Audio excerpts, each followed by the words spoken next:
We all know that the first mitzvah the Jewish people were given was the mitzvah of HaChodesh Hazeh to establish a lunar-based calendar, and we read about it on Shabbos Parshas HaChodesh just before or right at the beginning of Chodesh Nisan. Now, the Rebbe is going to explore the fact that obviously HaChodesh is related to a Shabbos, but sometimes it will coincide with a specific date, and that's significant. In this case, we're going to look at when Shabbos Parshas HaChodesh coincides with Chof Hei Adar, which according to Rabbi Yeshua is the day of the beginning of creation of the world. We're also going to look at what Rashi says right at the beginning of the Torah. How come it is that if HaChodesh is the first mitzvah of the Torah, that's not what the Torah begins with? And putting it all together, we'll ask a few questions on how Rashi presents that particular question, but it will all teach us a lesson about the importance of, as Jewish people, translating what we are all about, which is defined by the mitzvah of HaChodesh, into the reality of the world that we live in, which is defined by the creation, which according to Rabbi Yeshua starts on Chof Hei Adar. Besides the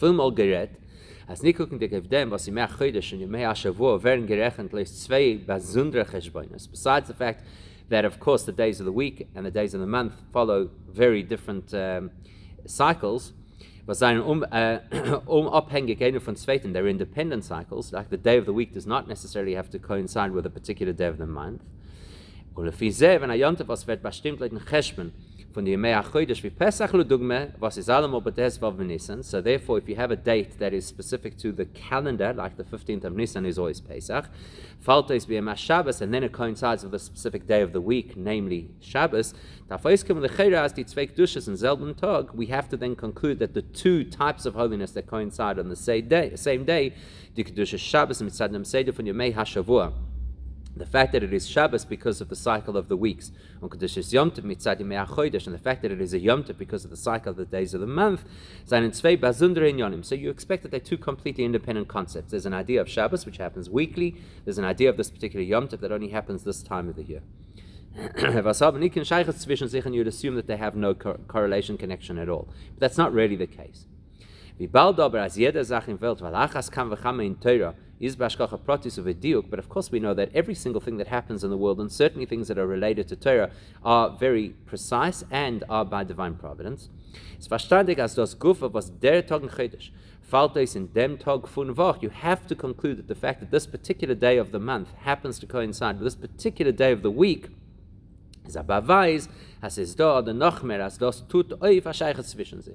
so that implies that there's got to be a connection between them, and not only has there to be a connection between them, but it's the fact that they coincide actually creates the connection between them. And we'll give an example briefly what the Gemara says in Zvachim.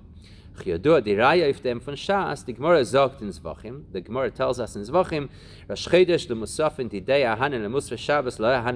the Gemara there is talking about the fact that what happens when you have a coincidence of Rosh Chodesh and Shabbos, and you have to bring the Korban Musaf for Rosh Chodesh, and you have to bring the Korban Musaf for Shabbos. And the Gemara talks about the fact that obviously, if it was just Rosh Chodesh as a standalone, the holiness of Rosh Chodesh would impact the day. So now that it's Shabbos, obviously the holiness of Rosh Chodesh must also impact the day of Shabbos as well. As the Korbanos Musafen for Shabbos was brengt Rosh Chodesh Chol Shabbos, haben in sich die Kedusha for Musaf Rosh Chodesh, to the extent that when you now on Shabbos bring the Musaf that belongs to Shabbos, it is no longer just an ordinary Musaf of Shabbos. It is now a Musaf that also has some of the power and holiness of the Musaf of Rosh Chodesh. Was Musaf Rosh Chodesh Mukdashim Mishel Shabbos, and there the Gemara talks about the fact, and Rashi talks about it, that the Musaf of Rosh Chodesh has an additional holiness that even the Musaf of Shabbos would not have, and it imparts some of that holiness to Shabbos. Kumtois, which teaches us, as the Sheikhs and Ufta Ahane from Rosh Chodesh is not nur in dem Tag, wie is in a Prat von Yemei HaChodesh. So that shows us now that the power of Rosh Chodesh is not limited only to the fact that it is the date on the calendar month, which is Rosh Chodesh, but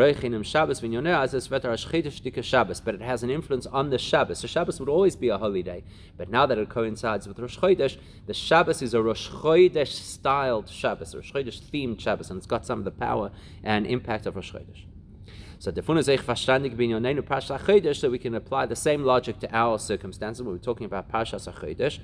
As trotzdem was die Salmul gebunden nicht mit einer bestimmten Tag in Chodesh, nur mit Yom HaShabbos.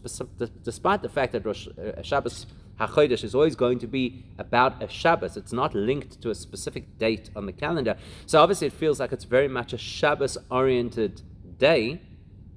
Isober do alimid miyuchad in the minion von HaChodesh von dem bestimmten Tag in Yemei HaChodesh von Shabbos Parshas HaChodesh faltois. However, we can and should still apply some attention to the fact that if it coincides, if Shabbos HaChodesh coincides with a particular date, that's got something to teach us. Uladugma. When das faltois wie hay yorke kvies b'chafei adar. Therefore, in the year that Rebbe said the Sicha, Shabbos HaChodesh coincided with Chafei Adar. Was the das Rabbi Yeshua ben Nissen Nivra Ha'olam is the Yom Rishon von Sheishis in Mei Bereshis, which according to Rabbi Yeshua, who argues that the creation of the world happened in the month of Nisan, and therefore Chafei Adar is actually the first day of creation, there has to be a connection. So in order to work out what that connection is, we're going to explore what Shabbos HaChodesh is all about, what the mitzvah of HaChodesh represented by the Shabbos illustrates to us as Jewish people, and then we'll correlate that with the idea of Chafei Adar as a possible time for the creation of the world. Steht der Medrash tells us that by rights the Torah should have begun obviously with the story of HaChodesh because it's the first mitzvah that we were given.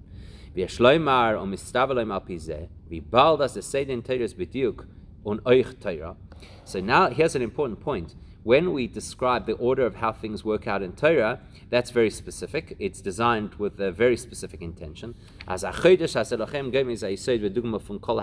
now you realize it's not just that it should have been the first mitzvah because chronologically it was the first mitzvah given to the Jewish people. It's more than that. That's telling us that Rosh Chodesh, or the concept of HaChodesh, must be a foundation of the whole of Yiddishkeit.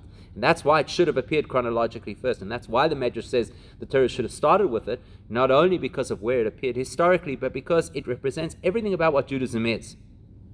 So what is it? That tells us that the beginning of and the foundation of all mitzvahs is the principle of HaChodesh. So what is that principle? The Birindem is from a Maimer Chazal. So in order to understand this, we'll have a look at another medrash where the Chazal tell us about what does it mean HaChodesh Hazeh Lochem, that this month of Nisan will be for you the beginning of your months. Says the medrash, was der Mittwoch gemeint Chodesh Nisan. We're talking obviously about Chodesh Nisan. Was der Chodesh HaGeula von Golus Mitzrayim. So there's the first clue.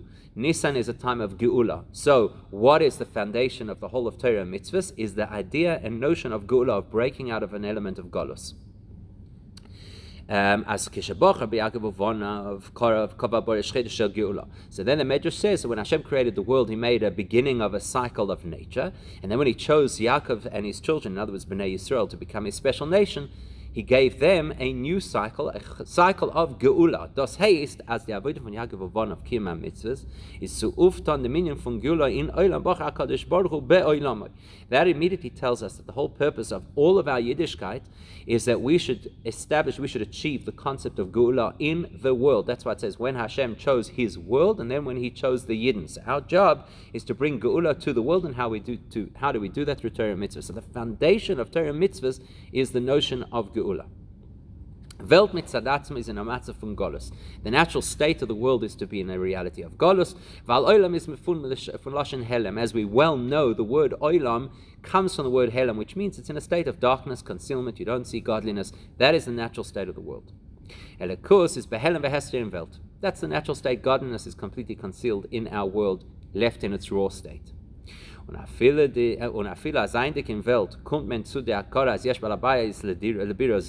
Even though when you're in this world, you might come to an awareness of the fact that the world has an owner, has a director, which is Hashem.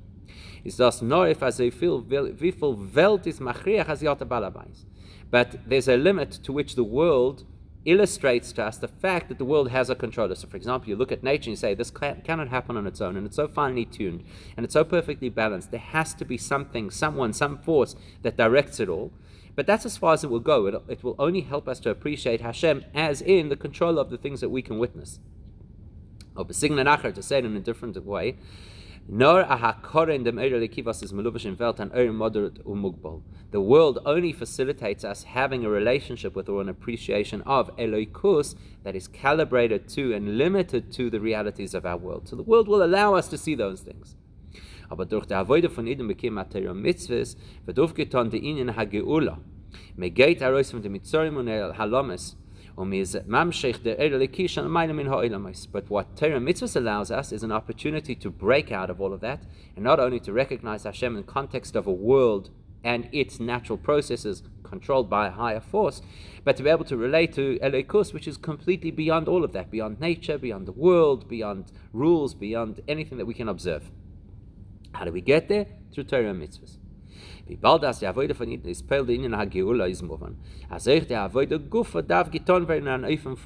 So now comes the really important element of what we're going to learn in the Sikha. Our job as Yidden is to do Torah and mitzvahs, which is to take us out of the galus of the world. Galus means the perceptions of the world that are so limiting. So Torah and mitzvahs allow us to appreciate something which is completely beyond what the world would give us vision of. To acknowledge Hashem as He is completely beyond the world. So that is Geula. Not only is our objective Geula, but the methodology that we have to use, the way that we're supposed to do Torah and mitzvahs, is in a Geula way. Now we have to understand, what does it mean to do Torah and mitzvahs in a Geula way? Darf man kein sein Torah mitzvahs an Öfen von Cheros und mit a Gefühl von Cheros. Ist frei, nicht untergeworfen in dem Helm von Welt. So, if the goal of being Jewish is to be able to break the world out of its blindness, so then I, as a Jewish person, the practitioner of Torah mitzvahs, which is going to achieve this, I have to break out of my own blindness, which means to say that I have to recognize that doing Torah mitzvahs has to be in a way of Cheros. I have nothing that can limit me, nothing that can stop me from doing what Hashem expects of me. So that means there is literally no obstacle to me performing Torah mitzvahs because I am in a state of Cheros, in a state of Gula, in a state of freedom. And a different even meant this, taking that maybe one notch deeper, it means as Aid geht heraus von der Agbolus von sein eigener Teva. So my job is to take the world out of its natural state. In order to achieve that, I have to take myself out of my natural state.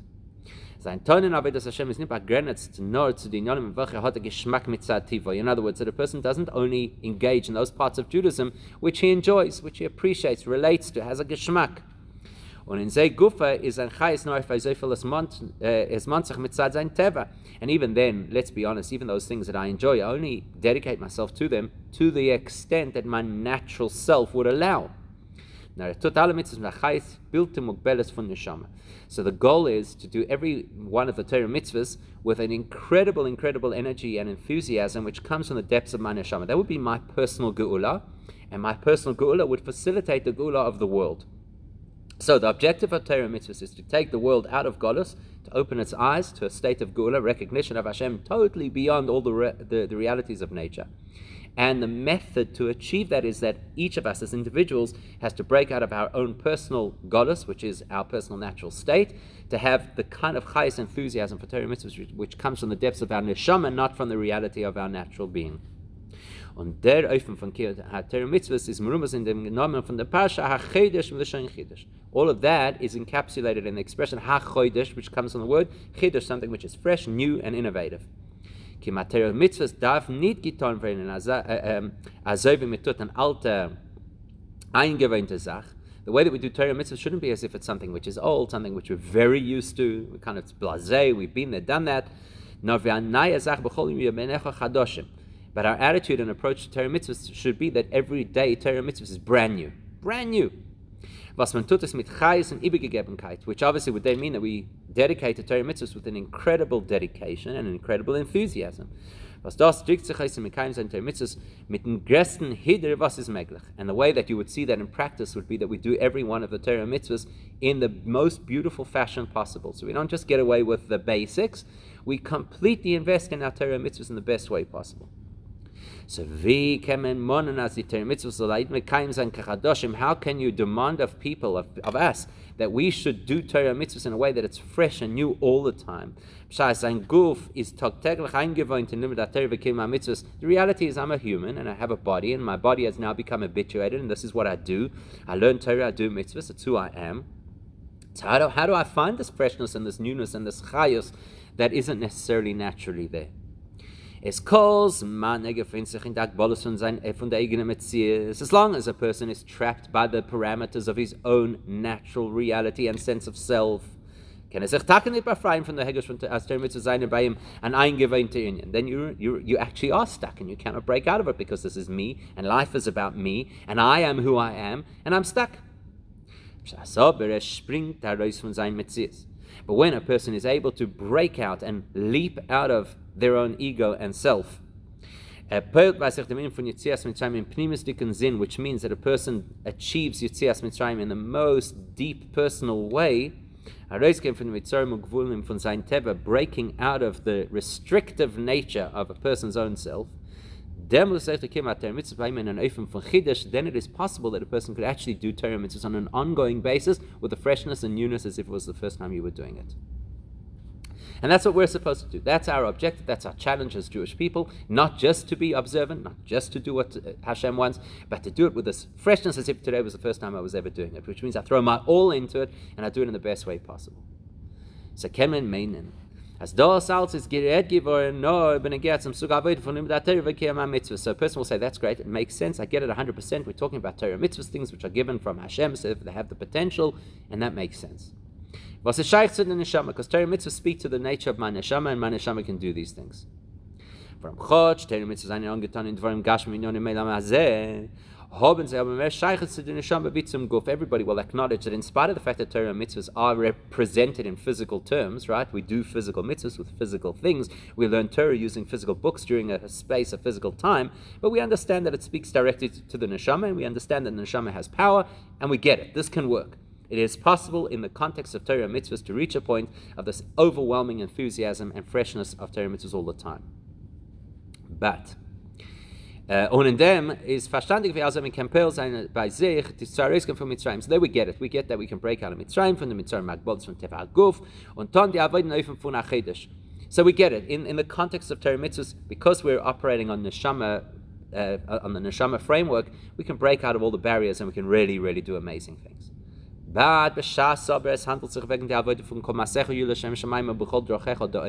what happens when we're talking about the fact that we're supposed to do ordinary things with an intention towards heaven? It's ma'asecha, your ordinary behavior. In all your ways. Now we're talking about things that are part and parcel of life, eating breakfast, doing exercise, whatever it is.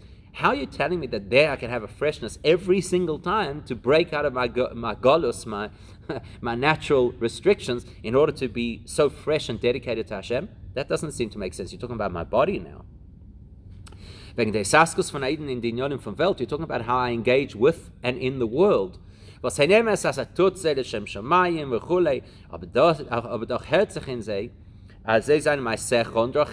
yes, of course I have intention to serve Hashem, but it feels very much that this is my world, my stuff, my activities on my time. So these are meisim von guf. You're talking now the language of the body. So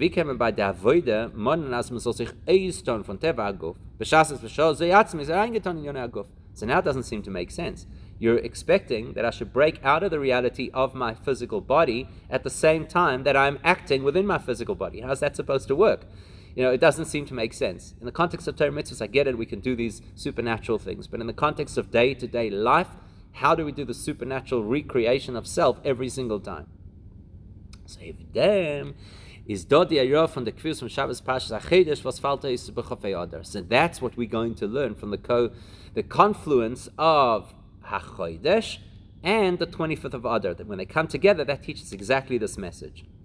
Why? Because Chafei Adar is the Amrishon for Ma'aseh Bereishis. Because at least according to Rabbi Yeshua, 25 Adar is the beginning of the creation of this world where we live, Ma'asecha and Drachecha. That was created on Chafei Adar. Azoich in the Inyone Habriya Chafei Adar can sein und darf sein der Avoden öffnen von HaChodesh l'mayim imedid v'hagbala. When HaChodesh coincides with Chafei Adar, the message is you can get the HaChodesh energy into the Chafei Adar reality. You can get the neshama-based chidush and enthusiasm in the physically based reality of a world created from Chafei Adar. Okay, so we get the principle now. How do you do it? It's a great principle. And it's wonderful to understand that this possibility exists. Now, what do we do with this information? Very often information is nice in theory. How do you practice it? So how could it be? How could you have two things which appear to be opposites, the reality of the world and the reality of escaping the world, and they both coexist? How is that even possible?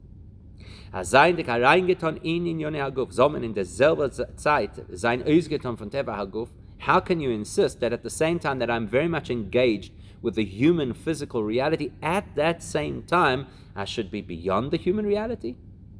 Es ist der Fall, was ich hat das Scheiches zu der Bria, wie sie es bei Schaffen geworden, nicht bechofei El Gedas Rabbi Eliezer, betische Nivra Ha'olam, nor bechofei Adar Gedas Rabbi Hoshua. So the answer to that is because our connection to the world is a Nisan-based connection. Rabbi Eliezer holds that the world was created Tishrei time, and we know that Tishrei time is a time where everything happens naturally as we're about to see. But our personal relationship with the world is the world as it lives in Nisan reality. We'll see what that means, a Nisan reality for the world. There's no question about it, that Eilu Veilu Divrei Kim Chaim, and even though there's a debate between Rabbi Yeshua and Rabbi Eliezer, both of them are true. How they're both true, you're arguing about a fact. Was the world created at this time or that time of the year? So Benissen is das given in einem Eufen von alle b'machshava livroi, and the Bria B'foil is given b'tishrei. So the answer that's given in Chassidus is that Nisan is the time where the thought process for creation started, and Tishrei is the time where the actual creation happened in practice. And that's relevant. Das ist Mathe mit dem, was ist mevor in Sifrei Kabbalah, als benissen Nivra Ha'olam meint dem in Abriya b'shayches zu Pnimius Ha'olamas and betisha Nivra Ha'olam chitzonius Ha'olamas. And this dovetails very nicely with what we explain in Kabbalah, that Nisan is the time where the inner realities, the spiritual realities of the world were created, and Tishrei is the time where the outer, the superficial elements of the world, the physical part of the world was created.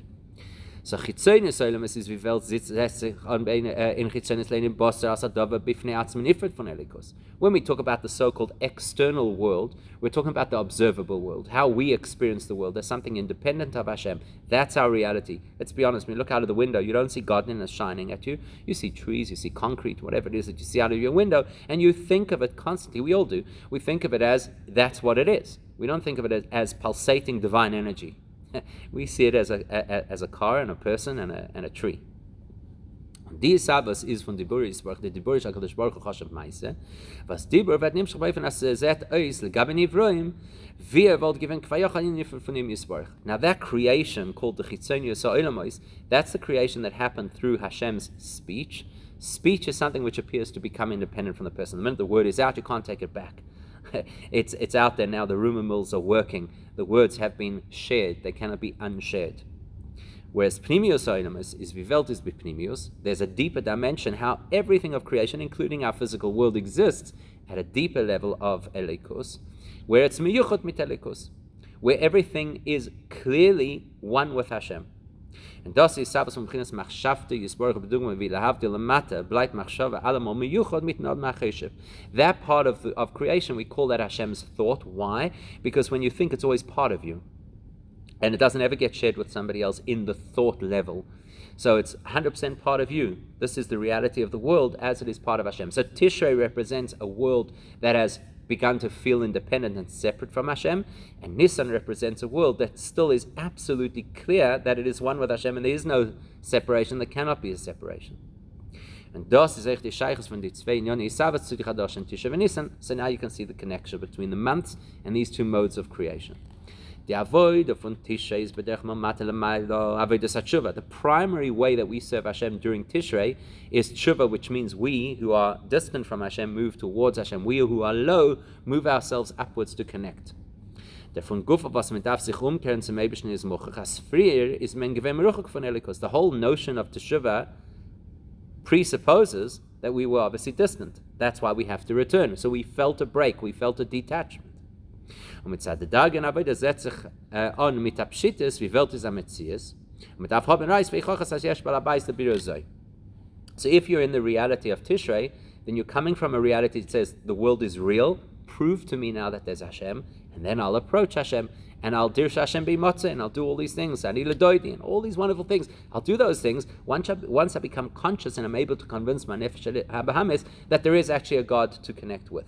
That's Tishrei. So Tishrei lives in the reality that the world is true, and Hashem is something we have to come to learn about. The avodah for Nisan Avodas Tzadikim is melmayla lamata, whereas Nisan, that's a time dedicated not to Balei Tshuva. The energy and framework of Nisan is a tzaddik energy, where everything is as it should be, and then it influences downwards from the pristine reality into our context. As mitchatchila korav umiyuchad mit Elikus. So the nature of Nisan is that right from the start you are close to and connected and one with Hashem. Of a mele is by him adrabe, likus is a magash bepshitis, and the mitzvahs han ivroim, ot by him anot in hergesh, not the far was a hot the roof aichocha von Torah, bereishis bori likim. So the reality of Nisan is, I know Hashem is absolutely true. Not only is Hashem true, I know that I'm one with Hashem. And there's a world as well. How do I know there's a world? Because I looked in the Torah, and the Torah told me there's a world. It said bereishis bara, that Hashem created a world, so there must be a world. It's not my first reality. It's something I learned about. Over Meida is Welt bei mir Schatschus und in sie ist Stefes Mokum Neuf auf sehr viel Teire geht far an Ort. So the reality of Nisan is that the world only exists to the extent that Torah allows it to exist. So Tishrei reality mindset is there's a world and now I have to work on myself to escape the world to connect to Hashem. Nisan mindset is there's a world only to the extent that the Torah allows it, because the absolute reality is that there's a God. And Hashem also made a world, and He writes about the world, and these are the parameters within which the world can exist, and I can exist in the world. But because our neshama is fundamentally linked, obviously, to Pnimius Oilamos, to the deeper, more spiritual reality of the world, Bechinas Machshava, to the world as it exists in the realm of thought, one with Hashem, as opposed to speech, separate from Hashem, is verstandig, as jeder Id hat im Kerch zu Pel sein, als soll der Herr Lekus bepschitus und Metzius bischatschus. Because I have a neshama, and because my neshama is linked into the Nisan thinking, to the Machshava reality, therefore I have the potential as a Jewish person to reach a reality that says God is real and the world is actually a surprise. And I better find what the Torah has to say about it so that I understand how the world operates and what its parameters are. As die Eichocha auf dem Verannenkeit vom Welt is by him nur, weil Torah sagt, bereishis bori likim. I can reach a point where the only way that I know that the world exists is because I saw it written in the Torah. Now, if I live at that reality, then every single thing that I do in Torah reality, Torah mode, Torah definition. Seine Saskus in Haguf Oilam is weil Torah sagt him an das zu tun. So why would I then be engaged in the physical world? Durachecha, ma'asecha, only because the Torah said I should. So that's the extent of my involvement in the world, as the Torah said that I should. So therefore, in an Eifem called Ma'asecha Yidoshem Shamayim B'chol Durachecha Do'eu V'meila wird euch die Avoide getan in Eifem von HaChodesh V'chidesh Hechel von Medidus V'agbalus von sein Metzius HaTeva. So the minute I'm operating on the Shama level, everything that I do is directed towards Hashem, and everything that I do is with the enthusiasm and Chidesh of an Neshama. Because my neshama is beyond the constraints of this world. So I don't have to struggle and battle along with where am I going to get this chidush from. It's built in. My neshama feels this chidush all the time. So that's actually the lesson we're getting from the coincidence of HaChodesh with Chofei Adar. Not Chofei Elul, which describes a world that feels distinct from Hashem. Chofei Adar, which describes a world as it is still very much clear that there's only Hashem and I'm just a part of that. Therefore, HaChodesh, therefore I have the ability to live in this world with a constant enthusiasm and newness and freshness for my Yiddishkeit.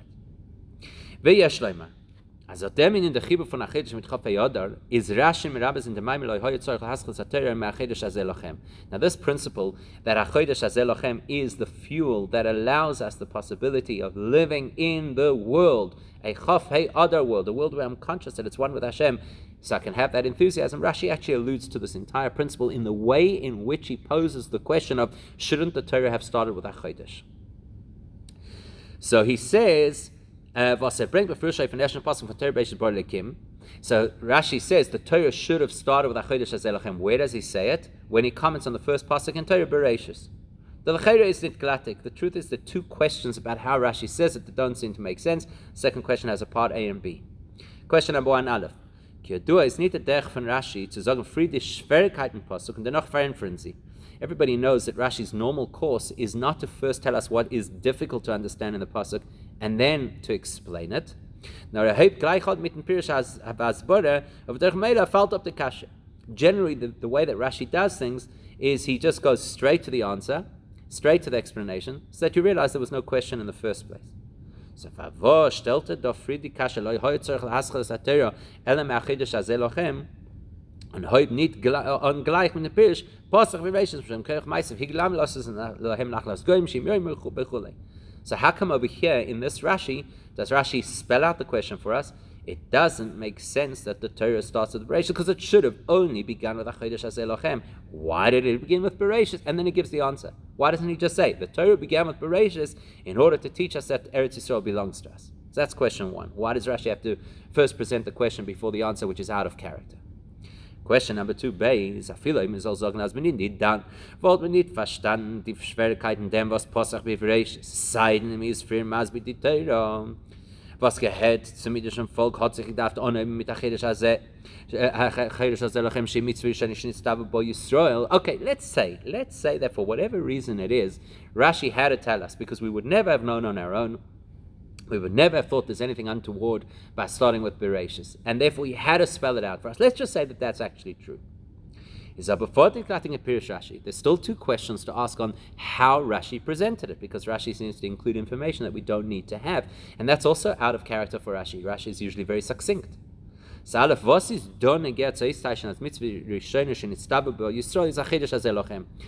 relevant when Rashi is asking how come the Torah, a book of mitzvahs, does not start with a mitzvah? Why is it relevant to know which mitzvah it should have started with? The question is a valid question even if we don't know that it was HaChodesh Hazeh Lochem. At Rashi gedaf mekatze sein und sagen, lo hoy tzarich haskell sater ela mitzvah rishonah shenitztavu bo Yisrael. It could have been simple enough for Rashi just to say, why doesn't the Torah start with a mitzvah or the first mitzvah the Jews were given? Why do we have to know it's HaChodesh? Secondly,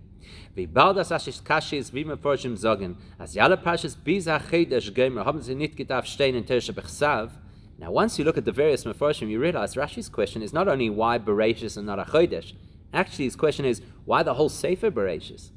Why do we have to have all of those stories, which are l'chayra not part of Torah Shebechsav, didn't need to be part of Torah Shebechsav, because Chumash is there to teach us how to be Jewish, what to do, what mitzvahs we should do. So, was nutzt dem Lashon lo yotzorich lahaschel es HaTorah? Was ist mashmas blois, die Ascholot gedarf nicht sein, nicht mit dem. Es war gewähnt mehr Matim zu sagen, Kilushen HaMedesh, lo yotzorich lichtov es HaTorah, el me'achidesh Hazeh Lochem. So why then does Rashi say that the Torah should have started with HaChodesh? It should have written HaChodesh. In other words, it's not only the very first detail that should have been HaChodesh, it should have written straight about mitzvahs and skipped all the beautiful stories that preceded. So the explanation will only understand by looking at Rashi through a deeper perspective. Is nicht nur a kosalke daitech, no das bleibt eich lefi hamaskona. Rashi wants us to know that he's not asking a question, why didn't the Torah start with HaChodesh Hazeh Lochem? And then it discards the question and says, actually, it should not have started with HaChodesh Hazeh Lochem. Rashi wants us to know that even after we give an explanation why the Torah began with Bereshis, it still is valid to say that the Torah should begin with HaChodesh Hazeh Lochem. Why? V'bald as das is mitzvah rishonah shenitztavu bo Yisrael. Muss man sagen, as das is be'emes die Yesod v'aschala von ganz Torah kenal.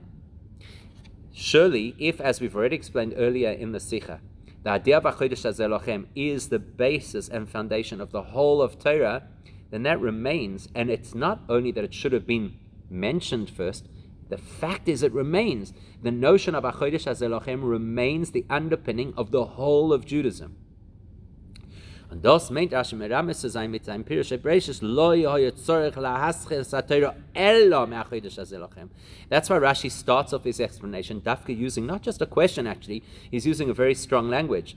Loi elo, it should not have been any other way but. What does that mean? What Rashi wants us to appreciate is Bereshis is part of Torah. That's the truth. It is part of a Torah and belongs in Torah. So what Rashi alludes to is not just that the order is incorrect. The Torah should have first started with mitzvahs, and the first mitzvah that was given to us, and then told us stories. Rashi wants us to know that HaChodesh Hazeh Lochem, that concept of HaChodesh, that is the underpinning even of the story of Bereshis. Das meint, as die Avoide von Eden in der Neufen von HaChodesh Hazeh Bereshis is going to describe the construction of the world. HaChodesh is the basis of the construction of the world. How is a Jewish person supposed to engage the world? dafka bring the HaChodesh into the Bereshis. That's what Rashi alludes to. He doesn't say it in as many words, but that's what he alludes to by saying Lo yatzarich laschil ella, that the only basis for starting the entire process of the world of creation is only the Yidden coming with Torah mitzvahs to bring Geula to that world. Rashi is masbir in Emshach Pirushai.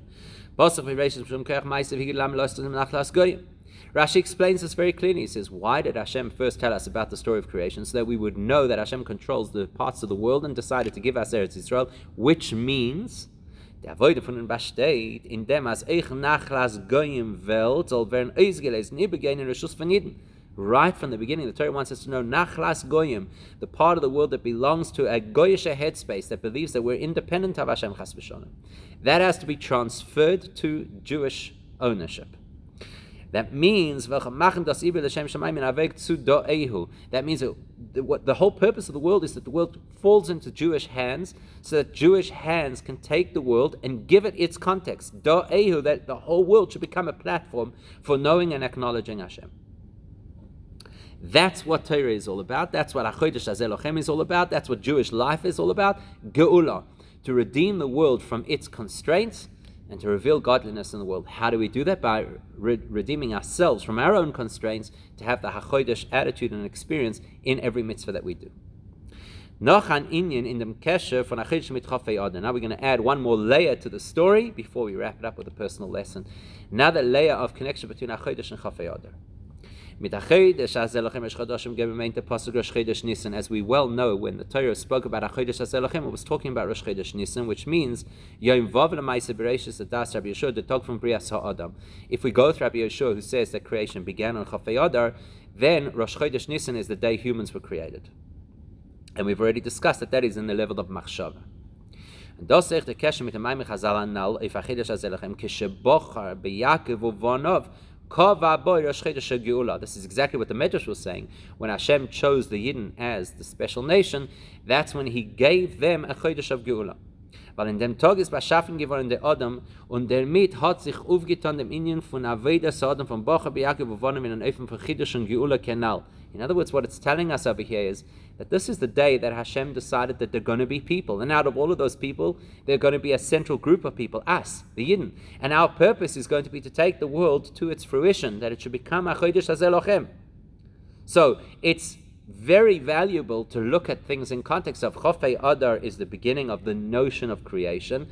Rosh Chodesh Nisan, HaChodesh HaZelochem is where humans arrive on the scene, specifically Yidden arrive on the scene, and they give context and value to the whole of creation. Mashenke Debri Avi is B'Chafei Adar, is B'Chafei Adar, Far Brias Adam Vavi Dosai, is Savas V'Kim Olim Given B'Susa Delele Mitzat Chafetz Chesed Hu. Up until that point, from Chafei Adar until Rosh Chodesh Nisan, why did the world exist? Because the Eibush is kind and the Eibush is benevolent, and He decided that He's going to allow a world to exist, whether or not it deserves to exist. Now we have a whole new lesson from the idea of a Rosh Chodesh, of a Shabbos HaChodesh that coincides with Chafei Adar. Sorry, Azoich Tchilas Abriya. Was ist lecher nor mitzad Chafetz Chesed hu? Is it ba'mitzvot b'primius verbunden mit HaChodesh mit Avodas HaAdam? When you put the two together, now you have Chafei Adar. That represents where Hashem in His great infinite kindness chose to create a world. Chafetz Chesed. He wants to show kindness. And now it coincides with HaChodesh, Pash HaChodesh, which means that even when Hashem had that Chafetz Chesed, even when Hashem had that great kindness to choose to create a world, what was the motivating factor for it? The fact that there's going to be Yidden. As we well know, the Maimon Chazal, that who did Hashem consult in order to create the world? The neshamas of tzaddikim. As a ganze Inyan Abriya is given durch dem, was alle lefonev Yisbarach hateining sheisane kveyocha ba'avedas tzaddikim. Like the Friedrich Rebbe says, that what motivated the entire creation of the world, that Hashem was able to so-called imagine the great tainuk pleasure that He would have from our avodah. So what caused the Chafetz Chesed? It's not just that Hashem is so kind and decided to create a world. It's a consciousness of us and the fact that we would bring that world to a state of Geula that created and motivated and precipitated that Chafetz Chesed. So Debirin them, just to explain exactly what that means.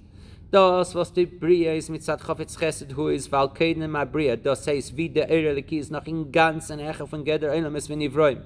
Why is there Chofetz Chesed? Why is there kindness that radiates from Hashem? Why? Because before any of that kindness could exist, at a level of Elikus which is beyond creation or even the notion of creation. So we're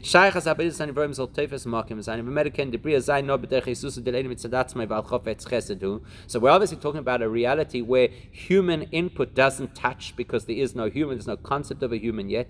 So the only way in which the world could be created can only be because of Hashem's instigation. He chooses to be kind enough to create the world.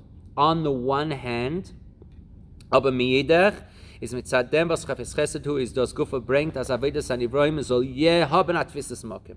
So even though humans don't exist and the concept of creation doesn't exist and even Torah mitzvahs are not yet, so to speak, defined, so it's purely Eibishter himself of his own volition without any external force working on him, choosing to be kind and create a world.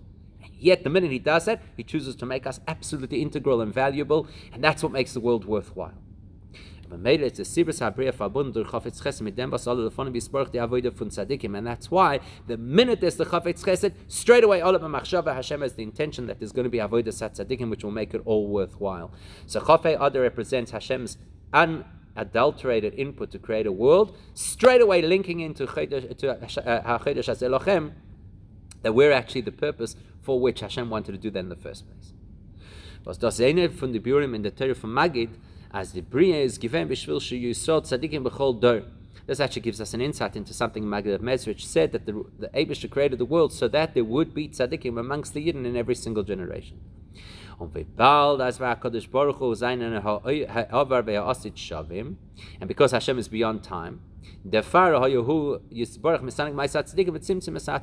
Magid explains that even before the word tzadikim, there's no such concept as time. So Hashem already has the tainug from the avodah that the tzaddikim would produce in the future, and therefore that motivated him to put in the appropriate filtration system of tzimtzum in order to create the world.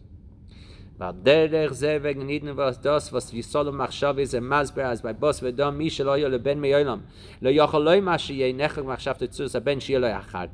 So the Maggid continues and explains, if a person's never had a child, you can't begin to imagine what a child is. You can't imagine what it is to be a parent. You can't imagine what the child will be like.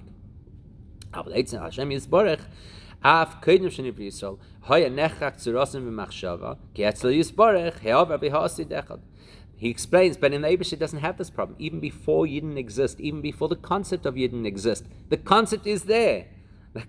The Tainug is already there. It's bizarre. It's beyond the human capacity to understand because it's not part of our reality. But for Hashem, there's no difference between future, past, etc. And right at the beginning, the first nanosecond of creation, there's already meaning of us. Our avodah, our contribution, our chidush, that's what motivates for the creation of the world. So you might ask the question, what's the point? What are you telling me that I don't already know? I know that Hashem is beyond time, and I know that past, present, and future is all the same for him. Now the bir in them is, the explanation is far deeper than just that he knows what's going to happen in the future. The explanation is what we're saying over here is radical. We're addressing a level of elikus which is not only greater than what we experience in this world or even in the highest spiritual world, but is greater than being in any way related to the process of creation, because it's so infinitely beyond that.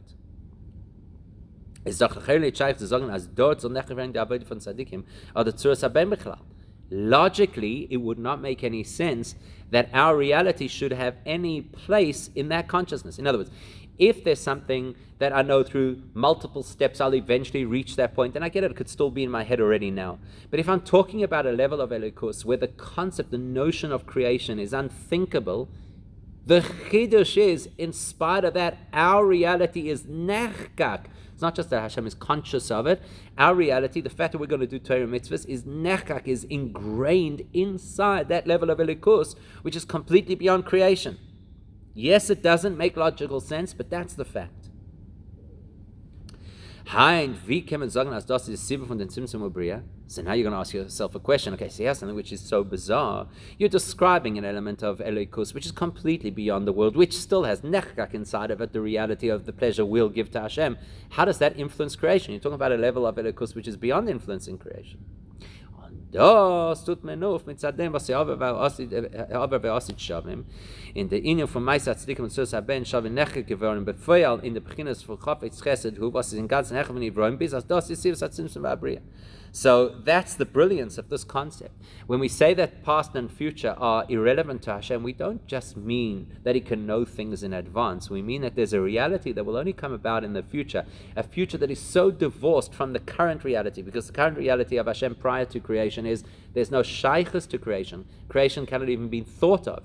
And yet, the Eibishter is beyond that limitation, and therefore, at the level beyond creation, Hashem is acutely and intimately aware of our contribution to Torah mitzvahs to the point that becomes the motivation for creation. Is that something that confuses us? Absolutely. But it's a brilliant, incredible thought, because it's saying we belong to a level of Elokus which is beyond shaykhus to the thought of a plan of creation. Okay, what could this teach us? So it's got a practical lesson for us, even though it's a very deep concept which might feel that it's divorced from practicality. As the Mensch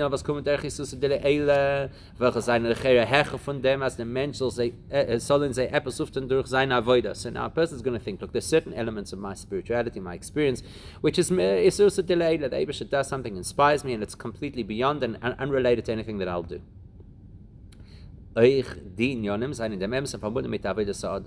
So the lesson is, guess what? Even if Hashem inspires me out of the blue, and I feel, wow, I don't know where that came from, and suddenly I've been motivated, and suddenly I've been switched on, the truth is, it's related to my avodah. Even if it's my avodah still to come, because we're beyond time and space.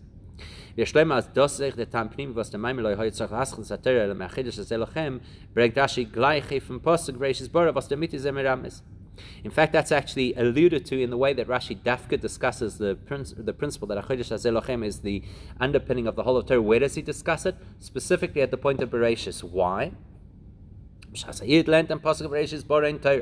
When a Yid learns about the creation of the world in the first pasuk in the Torah, that is already avodah. I've started to serve Hashem. I'm learning Torah. Over Mele wird durch den Move getan erscheinen in dem Inyan von Bereshis Bara, was ist ein Inyan von Isus de la Eila Kanal, even though what I'm learning over here is what the Eibishter gave me. It's Isus de la Eila. It's what the Eibishter did. I'm reading what Hashem did. It was Chafetz Chesed. Still, it's already considered avodah. Is that the HaChodesh Hazeh was weiß of the avodah von Yaakov Avonov, and I already have the potential to do the HaChodesh, to have this enthusiastic and fresh approach to Torah learning. And so right from the beginning, I can already, even if what I'm doing is, so to speak, using Hashem's gift that He gave me, it is automatically connected to my avodah, and therefore it's automatically linked into the possibility of HaChodesh, of doing it fresh and new and out of the, so to speak, ballpark of normal natural experience.